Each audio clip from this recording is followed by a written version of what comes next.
Good morning, friends, or not good morning, just hello, depending on when you're watching this, but it is a beautiful Saturday morning. Apologies if you hear construction at any point. They're working away next door. I'm just sitting outside. I'm about to do a little bit of weekly planning. I've been trying to get back on my bullet journaling, except it's not really journaling. It's literally just making a massive to-do list for the week.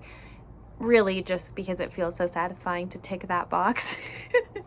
I'm not massively type A, but I do think there's value in writing down your homework and that kind of thing. So what I've been doing is doing a reading list for each week, also just to keep me on track because there's a lot of reading to do in law school. So yeah, on the front bit I have my reading schedule, and then on the back I just have a general to-do that doesn't necessarily pertain to school or my readings. So yeah, I like to do this on the weekend just so I know what's ahead. I'm gonna do that now. I have 6 courses, which at first I was like, how am I going to do this? Because my undergrad I typically did 4 and 4, and then I just took a couple of summer school classes, but somehow it's working. We're doing well. And yeah, I just use my little colored pens here, and I've got these highlighters as well. So yeah, I'm gonna do that. And the other little weekend planning thing that I've been doing lately that has just been such a game changer, I plan out our dinners. I sit down with Charlie and then we just kind of brainstorm and figure out what we want to eat for dinners that week, and then I just make a massive grocery list based on the specific recipes, and then I send Charlie off to the grocery store to purchase said things. And it's just been really nice because I don't have to spend too much brain energy during the week trying to figure out what the heck I'm gonna make for dinner every night. I just pick from the 7 dinners that we already decided on and have everything for already. So yeah, it's just been so nice because I don't have a whole lot of free time, like I said. So it's just one less thing that I just don't really have to worry about, which has been really awesome. It's been 4 or 5 weeks of this and we're going strong. Yeah, so that's what I'm gonna do right now. And I've got my family coming, or we've got both of our families coming actually for Canadian Thanksgiving this weekend, which will be really lovely. Maybe I'll show you what I cook up. I'm so excited for this weekend's special menu. So maybe I'll show you that in a bit, or in a few days rather. And yeah. Excuse me. That's pretty much it. We'll see what else. Maybe I'll take you on a little hike with us. Yeah, just welcome back.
Good morning, friends. I have not come to you live in my robe in quite some time. So cheers to that. I'm drinking my hazelnut vanilla. I just had a slice of my all-time favorite bread. Now, that's my one complaint about where I'm living now, is that I have yet to find bomb bread, and I hate to admit it, but I've become a bit of a bread snob. And I attribute it really to my dear friend who is just like the best baker I know, and all of her bread is just divine, and now I just can't have anything but that. So my parents got in yesterday. I think I mentioned that it's Canadian Thanksgiving this weekend, so my parents have come up from Vancouver, and I requested a special bread delivery. So I had it this morning, and I'll insert a picture of it here because it's truly just like divine. And I had a slice of it this morning with my tea, and I just feel so good. It's just really the little things. I just had it with like a bit of butter and honey, and that's all you need, which is strange because I've never been like a plain Jane bread eater, but this bread I really could just, I don't even need to warm it up. I could just slice it up and gobble it all up. So anyway, the reason why I turned on the camera is because another special delivery was finally the Cookie Mueller book that I've talked about before, Walking Through Clear Water in a Pool of Painted Black.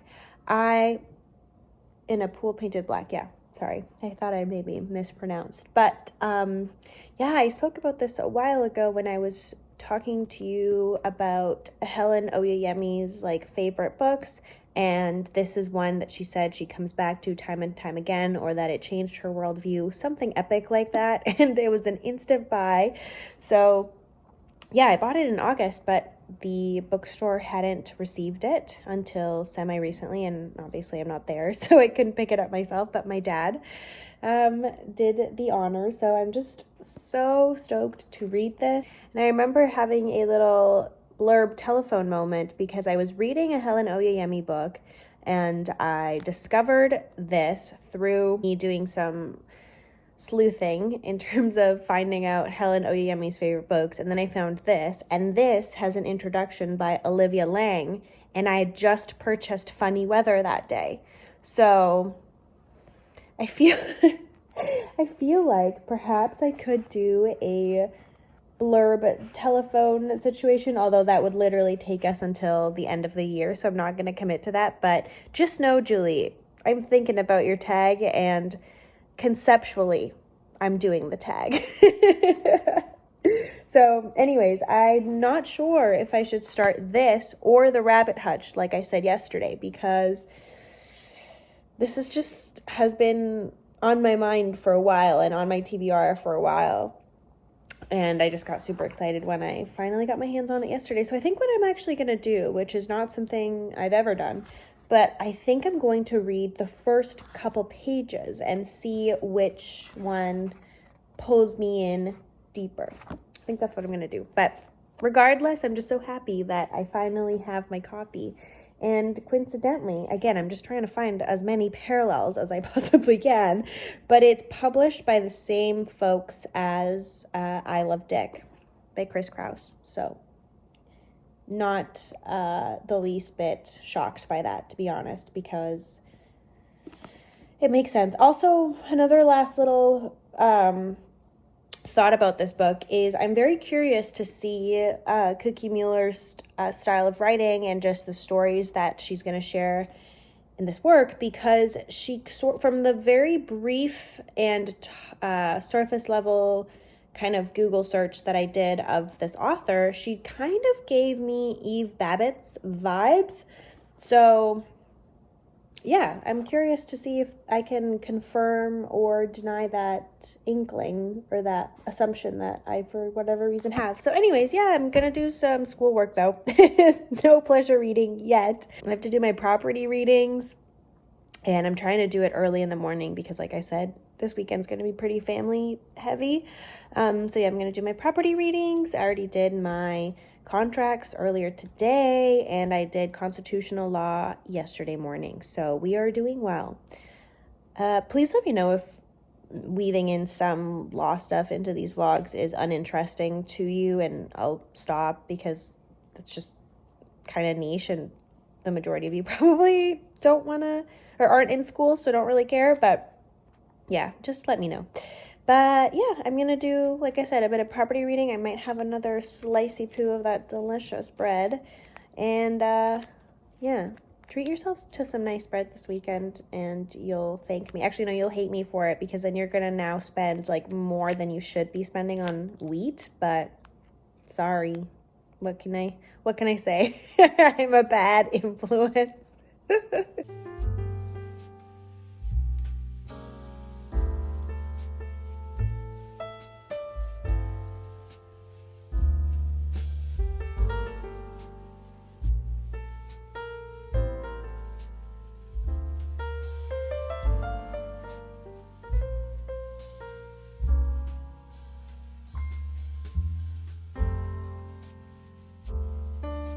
Good morning, cuties. Let me move this aside. Just sitting out here on my deck, which is just so lovely. I also have this beautiful tree. I don't know anything about trees, so I don't know what kind it is, but the leaves are just this beautiful, delicious, like Dijon colored yellow, orangey situation that is just delightful to the eye. I'll show you in a minute. I'll switch the camera around. Enjoying this lovely morning sunshine. I finished my first tort assignment, feeling really good about it. So I just figured before my workout at noon, I would just sit out here and just read for a little bit. I haven't read at random hours of the day in a really long time, and because it's a Saturday, I figured I would just give myself this little moment. Also, apologies for the helicopter or whatever air machine is making said sound, but I started the Rabbit Hutch. I'm not gonna lie to you, I did not even read a page of the Cookie Mueller book. I was listening to Jalen's just unreal interview with Otessa Moshfegh, and I just remembered the interview that he did with Tess Gunty, and I was like, you know what? This book is just calling my name. I'm gonna lean into it and just dive on in. And I'm only like 35 pages in. I started it last night, and I'm so impressed already. I mean, I kind of knew I would be because just from like the caliber of the way this woman spoke in that interview, I knew she had like very big brain energy to begin. But it's just obvious that that energy's translated into this beautiful work so far. So we are introduced to a cast of characters, all existing and living in the Rabbit Hutch, which is their, I guess, the name of the apartment complex in this Midwestern, semi-abandoned and economically hurt town. And yeah, there's just been so many beautiful underlinable sentences and things that I, like, myself have thought about. Like, there's a line here which I just thought was so perfect. When Blandine, one of the people that we've been introduced to, she's 18 and she's very intelligent, and I don't want to use this word, but right now I can't think of another word, but she's quirky, and apologies for the cringe word, but she's a little bit quirky, and she encounters this woman that she lives with, or that she recognizes from the apartment complex, and so she strikes a conversation, and this woman is like very much not into this like philosophical intellectual talk of female mystics, and she's just like, okay.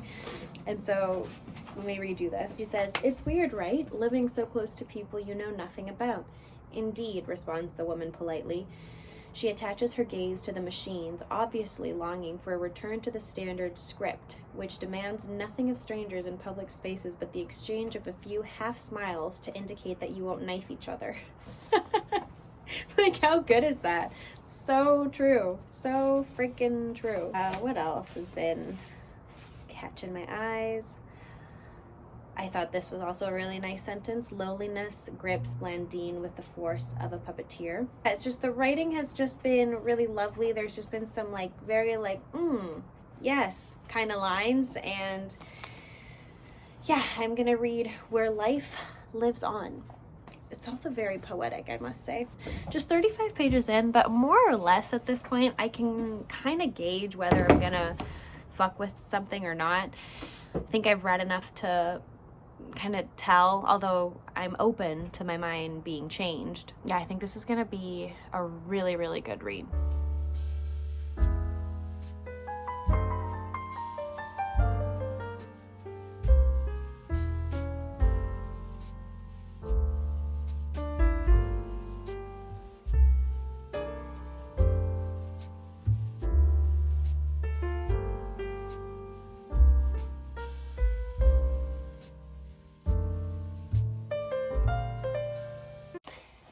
So the workout has been complete. Boo Boo worked so hard. He's now exhausted. If you can see him back there. He always likes to be close, but not too close. Like, he will never go on our lap or like cuddle with us or anything. He'll follow us wherever we go around the house. And every blue moon, when my lucky stars have aligned, Boo Boo does come under the covers and snuggle up next to us, like next to our bellies. And those are really just like the best days ever. It happens rarely, like I said, but when they do, it's just like, ugh, my whole week is made. So yeah, I just wanted to say I'm gonna bring my book into town with me because I have to run some errands. So I'm gonna leave really as soon as I'm done my tea. But I just wanted to say that while I was reading out there, the rabbit hutch sort of gives me this impression or this vibe that I got while I watched the OA for some reason. And I don't know how to explain it, but if you've watched that show and you like that eerie and like metaphysical weird situation that is that show, I was reading it, I just had very similar feelings as to when I watched the OA, and that's honestly one of my favorite shows. I am so devastated that it got canceled, although I have seen the conspiracy videos on YouTube. And I am crossing my fingers that they are correct and the OA is going to make an epic comeback and we're going to get season 4 and it's going to be fabulous. But for now, anything that kind of gives me a similar feeling or yeah, I think also because the OA has that similar framework or style in which we hear from different people coming together, finding that connection among strangers that I just find super appealing. And yeah, let me think further on this point. The further I get along with the book, I'll check in and see if my OA suspicion or parallel vibes still sustains. But for now, that's kind of the mood I'm drawn to, and I'm just loving it. So yes, I'm going to just sit here, enjoy my tea, and it's really quite lovely and warm, although like a little bit like cold enough for me to still wear my my sock and slipper combo. Before I dip, I just want to say that I can already tell that this is a book that's going to have a lasting impact on me, because I found myself while I was doing my little Pilates situation, I just kept on thinking about the book, and I still haven't completely shut off that little voice in my head, which always tends to be a good sign. So yeah, I'm just really excited to see what is ahead. So yeah, I'm gonna sit here, look at my beautiful tree that I can't identify. I just love it. I'm literally like hypnotized by this tree. I can't stop looking at it. So yeah.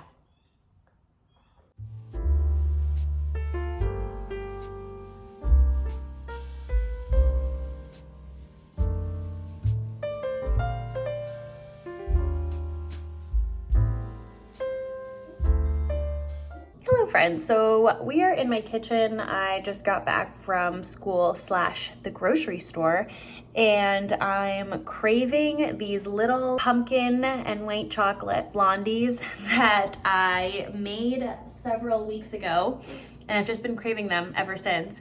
I hate to admit it, but I got TikTok, which is just so annoying because it's just like one more app to waste time on, but I don't really consider it a waste of time because, hear me out, I found this gal on Instagram. She's like a cook, and she posts more stuff on TikTok, which is what led me down the TikTok rabbit hole. But anyways, this is the creator of these little blondies that I'm gonna make. But anyways, the reason why I'm turning on the camera though is because I wanted to discuss the wonderful Rabbit Hutch, because I just cannot get enough of that book. I find myself thinking about it constantly, and I actually started to arrive at school earlier than I was before so that I can just have like a few minutes of uninterrupted reading time, like right before lecture. And I know I could do that at home, but I want to already be in school so that I can just like walk to my class and boom. But yeah, it's just been so nice to also have the extra bit of time at school to dip into that world, because Tess Gunty's writing is just divine. Character building, character analysis is just so delicious and just such a treat. It's such a nice escape for me, and I think that's the beauty of reading and literature, especially now more than ever. It's just been such a delight to escape, even if it's just for 5 minutes, to an entirely different world, an entirely new cast of characters. It's just been super enriching for me. But anyways, I did want to say though that this is not part of the recipe. I just want to put this in a container. I did want to say that I'm not sure about my previous OA comments. I think it was just the beginning, because Blondine does give me, I can't even remember the name of the protagonist of the OA, but she gives me quirky vibes like the protagonist, and Blondine is also really intrigued by like transcendence and that kind of like metaphysical discourse, I suppose, and that sort of reminded me of the OA. But now that I'm reading more, I don't know if there's a big parallel there. Maybe it was just the first few pages that I was like, wait a minute, this kind of reminds me of something. But I think that's natural. I think that's just something our brains do, try and find connections with things that we've consumed previously, or that it reminds us of X. Because as I kept on reading, I then made another parallel with the Virgin Suicides, which is a book I read years ago, but it was super striking when I read it, and it continues to be so because it's written from the perspective of, I think it was 5 guys that are giving their voyeuristic, I guess, taste or analysis on these sisters that all die by suicide in like consecutive order. And in the Rabbit Hutch, we see Blondine being discussed and explored through the eyes of the 3 guys that she lives with, or through the gaze of the 3 guys that she lives with. Is that what I said? Sorry, my brain is so jumbled up. I've been reading for hours on end and attending lecture. But anyways, yeah, so it's written from the male gaze perspective, which just instantly reminded me of the Virgin Suicide. So again, maybe I'm reaching there, but that's kind of what it reminded me of. And maybe Tess Gunty's trying to nod to do a little nod situation to that author. I think I'm gonna think that. But anyways, I think that's like a better analysis than me comparing the OA or the Rabbit Hutch to the OA. But I don't want to say too much in terms of the intricacies of the plot, because I appreciate not knowing exactly where the plot is going to take me or what I am kind of entangling myself with. It's more just an exploration and kind of just seeing like, okay, what is next, especially when we're hearing from so many different voices. I would say the focus being blondies. I'm just devouring it. I cannot wait to see where the story goes. And yeah, those are my updates so far. Beautiful writing, very cool kind of character development. I really like what she's doing with form too, because the way that the chapters are structured are kind of like their own little particular story and follow a very particular storytelling, I suppose, but it's not like a fluid form throughout the entirety, which I find really engaging as a reader, because it keeps you kind of on your toes and not really anticipating what's next. Anyways, I'm going to make my pumpkin blondies with just these 2 ingredients. And yeah, we'll report back when I have more to say, and maybe I'll finish it tonight, depending on how ambitious I'm feeling. Friends, excuse the lighting. I just like can't be bothered to fix it right now. It is officially fall, finally, although it's kind of like creepily apocalyptic because it's uber smoky where I'm at right now, and It was also like 20 degrees last week, but it's finally fall. It's now dark out at like 6, and it finally rained today. And the smoke is like kind of going away. But anyways, it is a Friday night, and as you can tell, I have wild plans for the evening. I made a caffeinated orange pico because we're feeling crazy, and I don't have to go to bed at 10 p.m. this evening, and I've got my hot date right here and some water. Yes, I think it's pretty obvious that I love to hermit and say no to social outings, although when I do, on the rare occasion that you do catch me out in the wild, I do enjoy myself, but my instinct is always to say no to things, which like isn't great. I'm trying to work on it, but then part of me is like, do I work on it? Like, what's so bad about just like wanting to hang at home and just pet my cat? You know what I mean? Does anybody struggle with that? Probably. I'm not unique in this regard by any means, okay? So I'll just stop. But yeah, I'm just really looking forward to sitting here, and I'm gonna put some like lo-fi music in the background, light my candle, and yeah, just do some damage in this bad boy. I don't know why I said yesterday that I thought I could finish this, because there was just no way. No matter how ambitious I was, there was just no way that I could accomplish that, but maybe today I could. Also, I'll insert a picture here of the blondies because they were delightful. I will have one later tonight, but it's still early and Charlie hasn't gotten home, hence why we're just chilling. We're vibing. Party of one. Well, party of two, if you can see Boo Boo back there. He's just chilling. Who knows what he's dreaming about? I always wonder that. Anyways, yes, I will report back when I have some rabbit hutch thoughts. I got one last thing that I forgot to say. This morning, actually no, last night, I decide to lurk Tess Gunty's gram, and I see a picture of a bridge, and I go, Charlie, this looks like the Burrard Street Bridge. And he's like, no, babe, seriously, stop. And I'm like, no, I'm serious. Like, this looks like Vancouver. I know my bridge as well. Yes, it's badly lit. Yes, it's at night. But I was like, I knew it when I saw it. That's Vancouver. That's the Burrard Street Bridge. Anyways, this morning, I decide to peruse the gram, or her gram more specifically, again. And lo and behold, she is in Vancouver for the Writers' Fest. And I'm devastated I'm not there, because I used to work that event way back in the day. And I am just so jealous of all the folks that get to experience her big brain energy in person. And I'm even more jealous of the sweet gal that now works at the bookstore and has taken over. And probably Tess Gunty's gonna stop by the bookstore, and I'm just so jelly. But anyways, yes, I just wanted to report back and say that if this had happened this time last year, I would have gotten to meet the one and only me again, same day or same night. I just want to say I just finished, I guess I'm giving you like hourly updates at this point.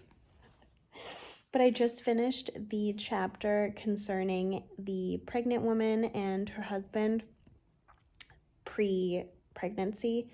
They do like a little flashback, I suppose. And it is so darling. Oh my God, this chapter just really swelled me up with joy.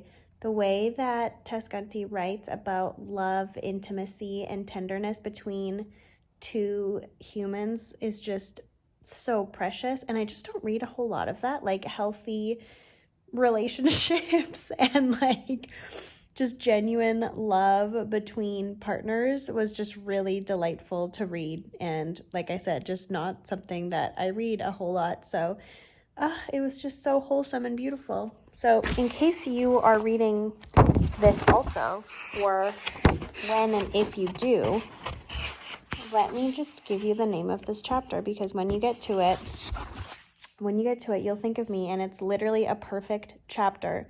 And just, it'll fill you up with love and joy, and it's called The Flood. So just something to look forward to when you dive on in.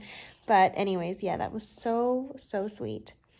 I think I've said this already, but we follow several characters that all live in this one apartment complex, but we mainly hear from Blondine, the young gal who I've spoken about predominantly throughout this video. But yeah, this was just so sweet.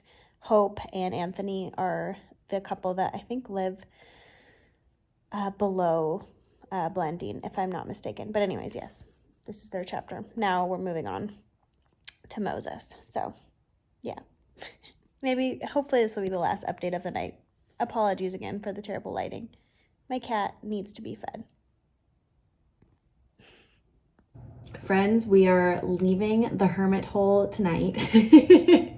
I was on the couch with my fuzzy blanket reading, but I'm waiting for my ride and I'm gonna go out and have some good old fun that doesn't involve my book, sadly, but it's all about a balance, and I'm trying to be better at that. And yeah, just because when I'm actually out of the house, like, I enjoy myself, it's just like getting me out of my hermit hole can be difficult. So yes, this is my outfit. I am wearing a little black top, my mermaid pants, and my sock and slipper combo. Going strong. I wish I could leave the house like that, but it can't be done. But I am leaving the house after studying crim all day, because that's the one class where I was like, what is going on? And I feel so much better just like reviewing all my notes, condensing them, reading through my profs like lecture slides. So yeah, I am going to be like a tiny bit behind during the week because I like to do like the grand bulk of my reading on the weekend, but this just had to be done. It was like annoying me way too much, just feeling so lost in class that I just needed to take a day to just like review everything. And yeah, I feel a lot better. I'm going to still read for like 10 more minutes until my ride gets here, and then we're outie. So that's all I have for you today. I think this is the first time I've turned on the camera today, but it was literally just all crim reading and studying. So yeah. Friends, I am semi-sad to report that I finished the Rabbit Hutch, and I almost regret reading it as fast as I did, because it was just such a beautiful, compelling read that, yeah, I'm just kind of devastated that it's over and I'm not going to encounter Blondine again. So that's upsetting to me, but it was so worth being semi-behind in school. Like, you have no idea how grateful I am for that book, because I feel as though when I was reading Paul Takes the Form of a Mortal Girl, I didn't allow myself to enjoy it or to really just like immerse myself in the book. I think it was because I was reading that book while I was still moving, while I started school. So life was just a little bit more chaotic back then. Whereas I feel like I really just allowed myself to enjoy and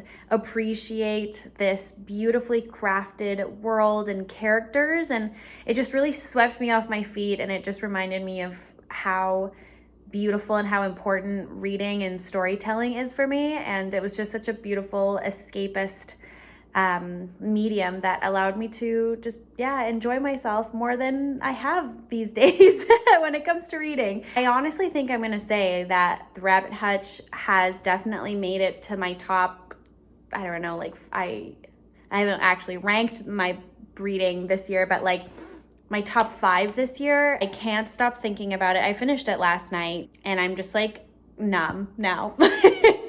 Like, I just keep on thinking about the story. I'm devastated it's over. If you like a book that has like a neat and tidy, wrapped up ending, you're gonna hate this book, so just don't even bother. But for us that don't mind that, it's just been the only I've just been like thinking about it constantly and wondering about the characters, what Blandine will end up doing with her life, like what will come of the boys, just like so many questions. And that's how you know that the book has done its magic, you know? So I don't want to give anything away in terms of the plot because that's where the magic lies.